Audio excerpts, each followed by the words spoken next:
Olá para você que está ligado na programação da Rádio Defensoria. Está começando mais um podcast Entrevistas DPE comigo, Beatriz Prio. E hoje nós vamos conversar com a advogada e professora Clarissa Vencato, que vai explicar para a gente algumas mudanças também na Lei 14.717, que aconteceu agora em 2023, que prevê a pensão especial para dependentes vítimas de feminicídio. É um tema sensível, né? Um tema muito sério, mas que a gente vai aqui tentar explicar, acho que da melhor maneira possível para quem está nos acompanhando também. Mas, primeiramente, seja muito bem-vinda e obrigada por ter aceitado esse convite. Eu agradeço imensamente o convite, é uma honra imensa estar aqui, ainda mais para falar de um tema que me é muito caro, né? Um tema, assim como vários outros subtemas envolvendo o direito das mulheres. Essa lei realmente, ela tem um pouco mais de um ano, ela foi publicada aí no finalzinho do ano de 2023, ainda tem bastante gente que não conhece, mas essa lei 14.717 é bem importante. Sabia que eu me confundi? Eu achei que eu ainda estava em 2024, eu esqueço que eu já estou em 2025. A gente ainda não virou a chave, né? Não, mas enfim, falando sobre um panorama geral, né? Roraima sempre está aí entre os primeiros no ranking de violência doméstica, de feminicídio, de violência contra a mulher de forma geral, em relação aos outros estados do país. Às vezes em primeiro lugar, às vezes cai para o sétimo, mas fica aí sempre entre os 10 primeiros. O que você acha que contribui também para esse tipo de comportamento aqui no nosso estado? Aqui em Roraima, né, infelizmente já teve aí, já ocupou o primeiro lugar no ranking nacional da violência doméstica, enquanto o Brasil ocupava o ranking do quinto país mais violento do mundo, né, no que se refere à violência contra a mulher.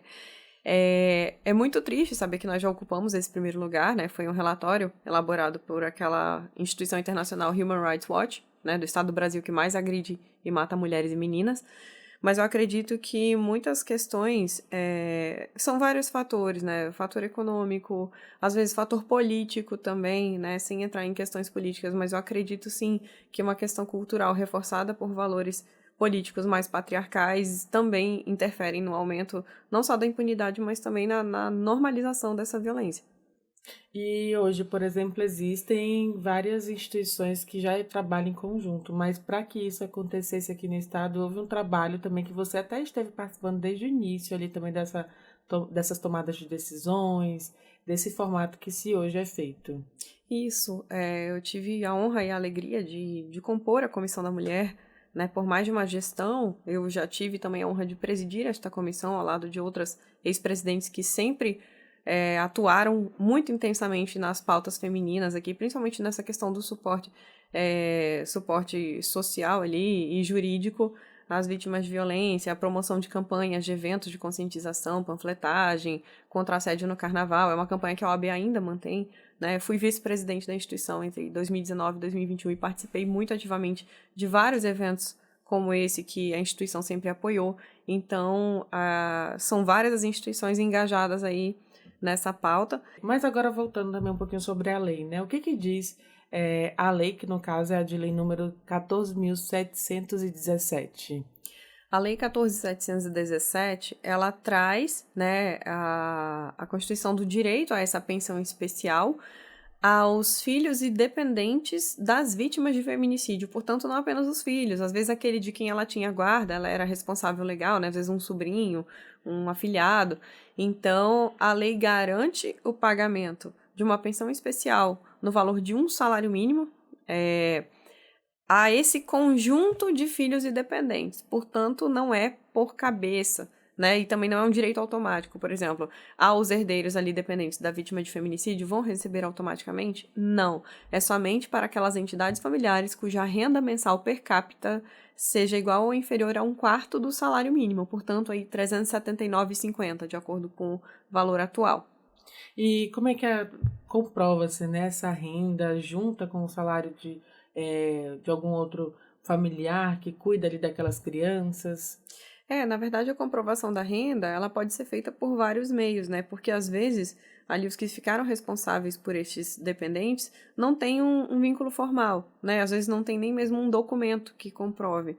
Então, todo meio de prova legítimo é admitido, né? Até mesmo declaração, uma demonstração ali de movimentação bancária, recibos, qualquer meio idôneo que possa demonstrar ali que eles fazem jus a esse benefício por meio da demonstração de que aquela renda familiar per capita mensal é inferior a 1/4 do salário mínimo.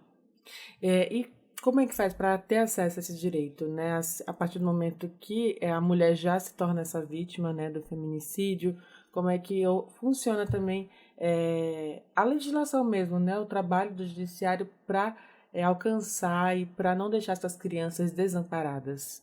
Na verdade, a lei estabelece que, como isso é um valor pago pelo poder público, portanto, pelo Estado, é feito mediante requerimento, né, a Previdência, onde essa administração desse valor e esse requerimento, eles não podem ser feitos por quem foi autor ou coautor do crime, né? Portanto, nem mesmo administrador desse dinheiro, né? O responsável legal por administrar essa pensão especial também não pode ser quem atentou contra a vida da vítima ou de alguma forma auxiliou. Então, é mediante requerimento, então, a via de regra não é para necessitar de uma ação judicial para isso, salvo se houver um indeferimento. E o mais interessante da lei é que não depende, que tem que ter havido uma decisão judicial transitada em julgado para dizer que foi feminicídio. Não, basta ter havido indícios de autoria e materialidade. Portanto, a vítima veio a óbito, então há indícios de autoria e materialidade, ainda que esteja ocorrendo ação penal contra o autor do crime, né? Os dependentes já podem requerer esse benefício, demonstrando ali documentalmente esses indícios de autoria e materialidade de que o óbito da vítima foi causado por feminicídio. Em relação mesmo a quando, na verdade, o autor do crime normalmente é o cônjuge, é o marido, né? E talvez até o pai dessas crianças. Quando é ele o autor, quem é que pode também dar entrada nesse benefício? Aquele que ficar responsável pela guarda, né, pela tutela ali dos menores, dos dependentes.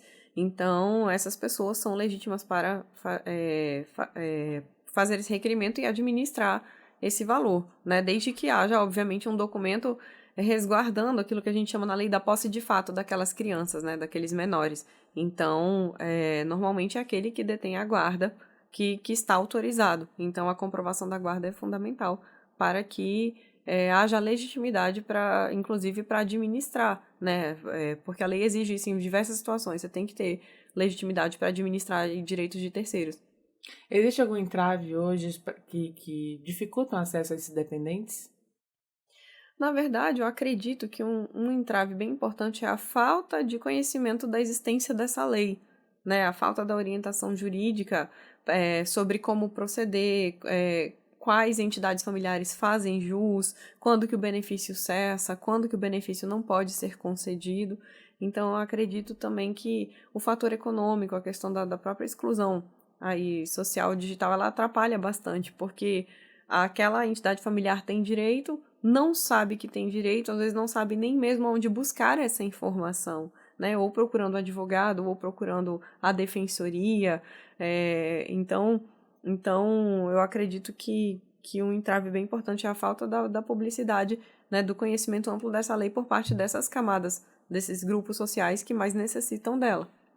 E em relação ao monitoramento também, como é que se sabe que aquela criança, né, aquela criança dependente, está recebendo regularmente esse dinheiro, está chegando até as mãos dela?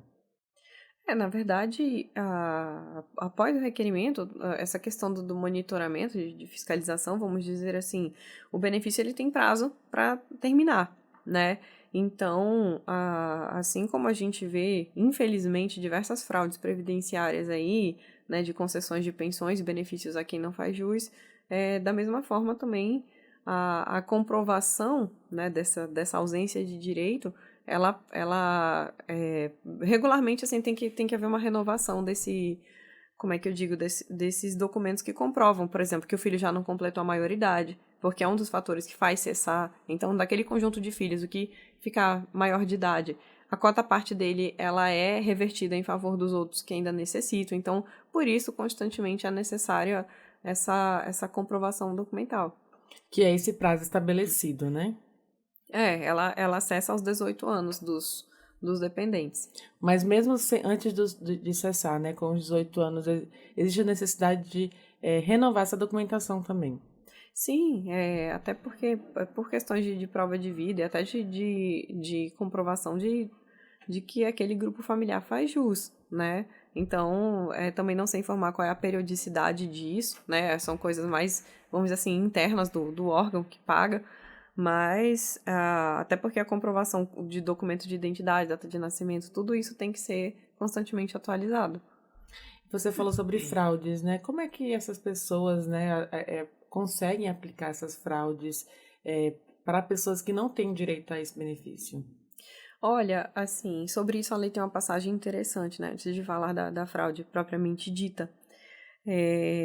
A lei tem uma passagem que fala que, uma vez que ficar comprovado mediante sentença transitada em julgado de que a vítima não morreu de feminicídio, portanto que não houve outro crime, mas não de feminicídio, o benefício cessa imediatamente e não vai haver o que a gente chama da repetibilidade, o dever de devolver. Aqueles dependentes não terão o dever de devolver os valores já recebidos, salvo comprovada a má-fé. A lei faz essa ressalva. Então é aí que entra a questão da fraude, né? Às vezes, aquela fraude não foi nem cometida pelos herdeiros propriamente ditos, mas por aquele que requereu. Então, falsificação documental, declarações falsas. Então, veja que assim a lei garante que eles serão beneficiados com essa pensão especial, garante que não terão o dever de devolução caso venha a ser comprovado que não foi feminicídio, mas também estabelece que, se for comprovada a má-fé, portanto, esse intuito fraudulento no momento do requerimento, vai haver um dever de devolver, que não necessariamente será dos herdeiros, pode ser ali daquele que cometeu a fraude, né? Porque às vezes esses dependentes são crianças, não têm discernimento para entender o que está acontecendo. Mas acontece. Infelizmente, a gente vê isso todos os dias em diversas modalidades de benefícios, de pensões a dependentes. Então, infelizmente, é algo que acontece muito. Péssimo, né? Triste, assim, porque invalida também o trabalho inteiro, assim, do Poder Judiciário, da Defensoria Pública, né? Das pessoas ali que estão em prol desse benefício. E essas pessoas, né, que podem ser beneficiadas, essas crianças e adolescentes, elas conseguem acumular também com outro benefício? Não, é uma pergunta importante porque a lei é muito clara, onde estabelece que esse conjunto de dependentes não pode acumular com nenhum outro benefício oriundo do regime geral de previdência ou outros regimes especiais. Por exemplo, as pensões pagas aos dependentes de militares, né? Então, não é possível acumular, salvo o direito de opção. Portanto, aqueles que serão os beneficiários, eles podem optar por um ou por outro regime, mas não podem acumular.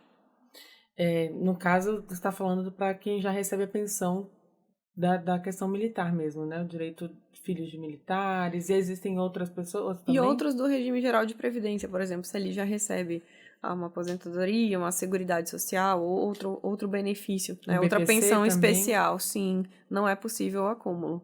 Entendi. E existe uma diferenciação também para as famílias que estão talvez em situação de maior vulnerabilidade, como indígenas, ribeirinhos? Não, a lei não traz essa diferenciação, porque ela traz o fator econômico como requisito ensejador desse direito, né? Que é a renda per capita mensal igual ou inferior a um quarto do salário mínimo. O salário mínimo atualmente está em 1.518, então esse valor por cabeça tem que ser igual ou inferior a 379,50. Então ela não traz esse recorte, né? Essa interseccionalidade específica étnica. Que no caso, com essa questão do valor econômico, já engloba todo mundo, né? Não, com certeza, ele é mais de caráter geral, então não há essa interseccionalidade, mas acho que seria algo interessante a se pensar, né, por diversos fatores, em especial o que você mesma disse, a questão da vulnerabilidade de alguns grupos sociais. Diante do que a gente está conversando, né? Por que você acha importante, né, como advogada também, como mulher ativa também dentro da OAB, que já foi bastante, né? Esse tipo de iniciativa mesmo, né? De lei que garante esses direitos às vítimas de todo um grupo familiar que sofreu, né? Com a perda de uma mãe que foi vítima de feminicídio e que agora deixou seus dependentes, né, nas mãos de pessoas que talvez que nunca vão, na verdade, substituir essa mãe, essa pessoa que cuidava dos seus filhos.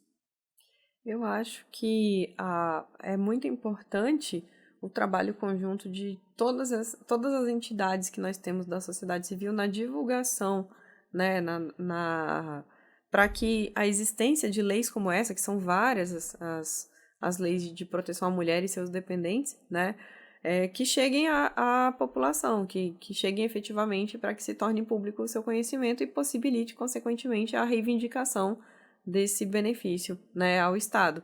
Então, eu acredito que a divulgação desses direitos ela é fundamental por parte de todas as entidades que são atuantes nessa pauta, a própria Defensoria, a própria Ordem dos Advogados, nós temos o Chame também, nós temos diversas entidades que promovem esse trabalho. E em relação a outros benefícios também, outras legislações, né? Como é que você faz uma avaliação também do que hoje está disponível para as pessoas vítimas de violência doméstica, mulheres vítimas da violência? Eu vejo que hoje, especificamente no nosso estado, a gente conta com um trabalho fantástico, fundamental, de diversas entidades, das polícias, né, dos grupos específicos de proteção à mulher que foram criados, da Casa da Mulher Brasileira, porque durante muitos anos nós fomos carentes dessas estruturas. A própria Casa da Mulher Brasileira foi construída e nunca havia sido inaugurada por mais de ano até que ela foi finalmente inaugurada. Houve protesto, na época nós participamos pela OAB, de diversos grupos da sociedade civil ali cobrando que ela começasse a funcionar.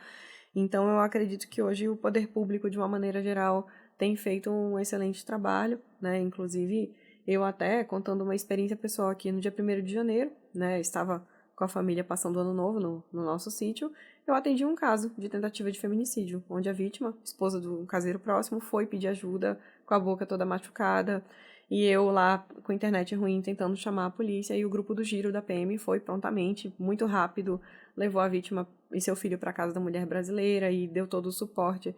Então ali foi algo que me chocou, em plenas 7 horas da manhã, o ano começando, uma pessoa pedindo socorro na minha porta. Então a gente vê que isso é muito triste, né? Houve um aumento muito significativo nesses períodos festivos, né? Por ingestão de bebida alcoólica e etc.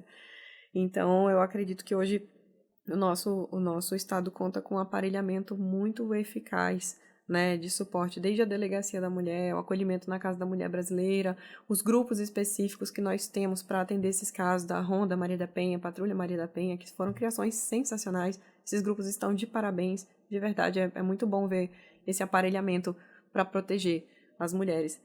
Você falou que nesse caso específico que você está contando aqui como um exemplo, foi o Giro, né? Que foi lá socorrer, acho que é porque era uma região mais distante também. Na verdade, nós tentamos acionar diversos grupos, só que lá só ligava de WhatsApp, né? Não tinha como ligar normal, então foi através de amigos e de outras pessoas que a gente conseguiu acionar aí a primeira unidade possível ali que foi atender a ocorrência. Exatamente sobre isso, né? Existem as polícias especializadas, hoje existe a Delegacia da Mulher, a Patrulha Maria da Penha, mas independente da especificidade, né, que cada polícia leva, mas qualquer polícia pode atender também esses casos, né?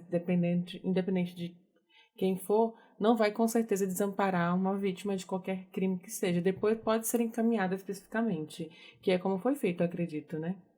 Sim, porque eu, na verdade, tive a oportunidade de conversar com essa vítima, uma moça extremamente jovem, que não conhecia seus direitos e não conhecia, principalmente, estar dentro de uma relação tóxica, uma relação violenta, onde eu fui explicando a ela alguns casos que eu já havia atuado, fui explicando o que a Lei Maria da Penha estabelece, as 5 formas de violência, né, que são constantes na Lei Maria da Penha, desde a verbal, psicológica, moral, física, e expliquei a ela que na Casa da Mulher Brasileira ela teria acolhimento, onde as mulheres chegam com a roupa do corpo, às vezes com seus filhos, ela teria lá refeições diárias, teria roupa, dormitório, segurança, atendimento psicológico, teria o atendimento na própria delegacia lá para formalizar e manifestar o interesse em pedir a medida protetiva. Orientei bastante nesse sentido que era fundamental ela manifestar que quer a protetiva para que o agressor fique longe. Então, é todo um conjunto, uma estrutura fundamental que funciona dentro do mesmo prédio, que sem isso eu acredito que muito mais mulheres morreriam ou sofreriam consequências mais graves aí. Em relação à medida protetiva, por que ela é necessária? Por que você incentiva também essas mulheres a solicitarem? Porque eu vejo que hoje há uma culpabilização da vítima muito grande, onde a vítima internaliza que merece a violência, internaliza que se o agressor for preso, ela será responsável. Às vezes vem uma pressão familiar nesse sentido. Ai, porque o pai de seu filho vai ser preso, seu marido vai ser preso e a culpa vai ser sua, você vai acabar com a vida dele. Então, assim, eu acredito que essa questão ela é importante porque a vítima muitas vezes já chega com aquele sentimento de culpa ou de constrangimento, né? De achar que ela está dando algum motivo para que aquilo aconteça. E muito pelo contrário, né? Ela apenas reforçando é uma vítima e as consequências que ele sofre já é por conta dos seus próprios comportamentos e atitudes. E uma coisa muito frequente que eu percebi em diversos atendimentos que eu já fiz, né? Às vezes a vítima não sabe que ela já é vítima de violência há muito tempo. Violência tipificada na Lei Maria da Penha, né? Na Lei 11.340 de 2006, que é uma das leis considerada uma das mais bem feitas do mundo.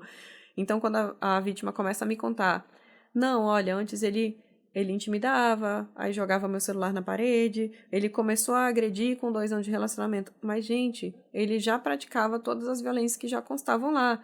E o mais curioso é ver quando o agressor é chamado a prestar esclarecimentos, onde ele fala, não agredi, eu só xinguei, eu só gritei. Então, ele mesmo não admite ou enxerga que já está praticando uma violência. A violência não é só a física. E hoje existem grupos reflexivos, né? Que eu acho que faz esse trabalho também de conscientizar esses agressores para não fazer com que eles permaneçam, né? Executando, aliás, praticando esse tipo de crime sem conhecimento, para que entendam realmente sua responsabilidade. Existe ali na, na, no Chame mesmo, né? Ele tem um grupo também. E existem outros grupos.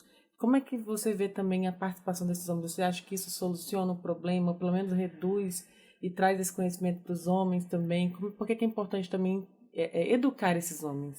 Na verdade, eu aproveito até para fazer uma crítica que eu já fiz outras vezes publicamente sobre a aprovação de algumas leis em âmbito estadual e municipal que proíbem discussão de gênero nas escolas. O fato é que, enquanto não conscientizarmos as pessoas, educarmos as pessoas sobre papéis de gênero na sociedade, sobre questões de gênero, violência política, sabe, violência moral, sexual e física, que tem tudo a ver com a discussão de gênero, né, que as pessoas ainda não conhecem. Infelizmente, há um conservadorismo muito grande que demoniza uma pauta que é tão necessária, ainda mais num estado com índices tão grandes de violência doméstica. Eu acredito que enquanto a gente não trouxer esse debate para as escolas, para a sociedade civil, as pessoas nunca vão compreender o porquê que a violência cresce tanto e é tão normalizada na nossa sociedade. Então, eu acredito que é importante, sim, começar a discutir essas questões de violência de gênero, questão da cultura do estupro, são pautas intimamente ligadas, né, onde a culpabilização da vítima acontece do início ao fim. Quer dizer, procura-se posteriormente punir, né, o autor do crime, mas não se procura prevenir a cultura do estupro por meio de educação nas escolas, sabe, conscientização de homens e mulheres dos seus papéis na sociedade. Então, existe uma falha grave, penso eu, que é legitimada por essa pauta conservadora de proibição de discussão de gênero nas escolas e em outros espaços de conhecimento, né, universidades, etc., que impede, infelizmente, o fim dessa cultura tão nociva. E o que seria, na verdade, o que você sugeriria, né, para que isso seja encerrado, né? Fazer palestras mesmo, levar essa educação. De que forma prática que a gente pode dar um exemplo agora? Olha, eu acho que existem algumas pautas que a depender da entidade familiar, elas só são as crianças, principalmente, né, que é a idade onde elas têm que começar, claro, na idade certa, obviamente, a discutir sobre essas questões, elas só têm acesso a isso na escola. Inclusive, algumas crianças só percebem que são vítimas de abuso, de estupro na escola, por meio das aulas de discussão sobre gênero, discussão sobre educação sexual e várias outras questões. Eu acredito que essa pauta ela tem que ser trazida para o debate com as famílias, né? Então, é muito difícil a gente apontar uma solução. A solução tem que ser sistêmica, porque o problema é sistêmico. Existem várias entidades culpadas, né? Existem várias camadas aí de poder e sociais que são culpadas. Então, a gente não tem uma única solução. Por exemplo, aperta um botão mágico e pronto, já resolveu. Antes de tudo, eu acredito, é cultural. É um fator cultural aqui que tem que acabar, que é o fim da cultura do estupro, né? E o fim desse conservadorismo sobre discussão de papéis de gênero na sociedade. Que com certeza vem a a desmistificar essa ideia, né, sobre o machismo, sobre o patriarcado, sobre o poder Exatamente. do homem na sociedade. Exatamente. Eu vejo que esses valores patriarcais e machistas são muito arraigados aqui, são muito enraizados, e isso é muito triste, né? E quem sente isso são todas as mulheres, mas obviamente há um recorte a ser feito também num estado com muitas mulheres negras, muitas mulheres indígenas, muitas mulheres vulneráveis por várias razões, principalmente o fator econômico. É outro recorte que tem que ser feito também na discussão dessas violências, né, da vulnerabilização desses grupos sociais que sofrem essas violências. Então, há vários recortes a serem feitos aí, principalmente recortes étnicos e de gênero. E sem citar o econômico, né, que a gente já citou também anteriormente. Hoje, por exemplo, em relação, voltando um pouquinho à lei, como é que você acredita que essas mulheres, aliás, como é que você sugere que essas mulheres tenham dúvidas agora, onde é que elas podem buscar essa informação? Olha, questão de dúvidas sobre seus direitos, sobre a lei, eu acredito que além da própria defensoria, a OAB, Roraima, tradicionalmente ela tem uma instituição própria que é a Comissão da Mulher Advogada, que está sempre pronta para receber, orientar, dar esses encaminhamentos, né? Então, existem várias entidades que podem promover essa orientação. E o principal, a divulgação dessas leis e outros mecanismos de proteção. E assim, acabar, porque realmente, assim, quando a gente fala, e eu já falo há muito tempo também como apresentadora aqui no programa, né, vários temas a gente abordou sobre a Lei Maria da Penha, sobre violência, e ao decorrer da minha carreira também como jornalista, esse é um tema também muito em pauta aqui no estado de Roraima, e não só aqui, mas em todo o Brasil, e a gente vai aprendendo também ao longo do tempo, né, uma coisa ou outra com os advogados, psicólogos que nós recebemos, e a gente vê o quanto que isso é prejudicial e está enraizado, e não prejudicial somente à família, mas à sociedade, porque isso reverbera e repercute também, né, esse comportamento na sociedade. E a mulher que é vítima, ela talvez não, com certeza não consegue cumprir também o seu papel como ela gostaria de cumprir na sociedade, no trabalho, enfim, em outras partes também.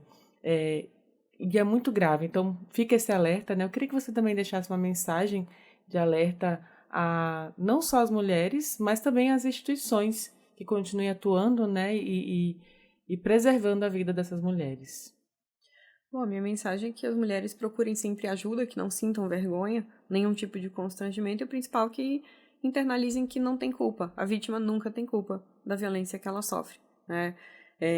Porque nós mulheres sempre fomos educadas, historicamente, né, para aceitarmos, para sermos submissas, para sermos, eu digo assim, valores mais patriarcais. Então, essa ideia de procurar ajuda, de enfrentar, de buscar rede de apoio, ela é fundamental. Ela é fundamental e o patriarcado, ele massacra, ele cala essas mulheres, né?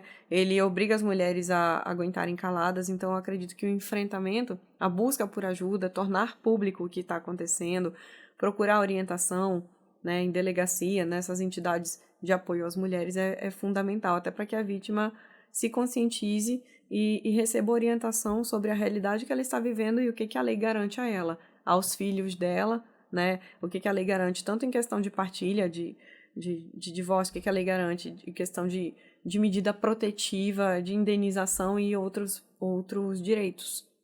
Para que não chegue a essa grande consequência que é o próprio feminicídio, né? Perder uma vida por conta da violência contra as mulheres.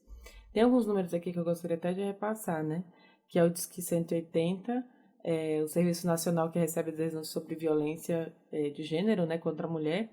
Tem o Zapchame também, que é o Serviço Humanitário de Apoio à Mulher da Assembleia Legislativa. Tem também a Casa da Mulher Brasileira, que a gente já citou aqui, que é onde também funcionam ali várias outras instituições, outros órgãos, como a Delegacia Especializada da Mulher. E tem também a atuação da Patrulha Maria da Penha, da Coordenadoria Estadual em situação de violência doméstica e familiar. Então, são diversos serviços que podem ser buscados. O número do Zapchame, só lembrando que é o 984020502, tem o 180 e tem o Disque 100 também, que dá para fazer denúncias. Isso. Então, eu queria agradecer mais uma vez a Clarice Vencato, que é advogada também, Clarissa Vencato, na verdade, que é advogada e que já é muito atuante também nessa área aqui na nossa cidade, em Boa Vista e em todo o estado. Parabéns pelo seu trabalho, parabéns pela sua jornada também como mulher advogada, à frente também dessas pautas, dessas causas, e muito sucesso. Muito obrigada, agradeço imensamente o convite. Então é isso, muito obrigada mais uma vez. E a gente vai encerrando assim mais um podcast Entrevistas DPE. E eu te lembro que você pode ouvir essa e outras entrevistas acessando os canais oficiais da Defensoria Pública de Roraima no Deezer, no Spotify e também no YouTube. Qualquer dúvida, digita Defensoria RR. Muito obrigada pela sua companhia e até o nosso próximo encontro. Tchau, tchau!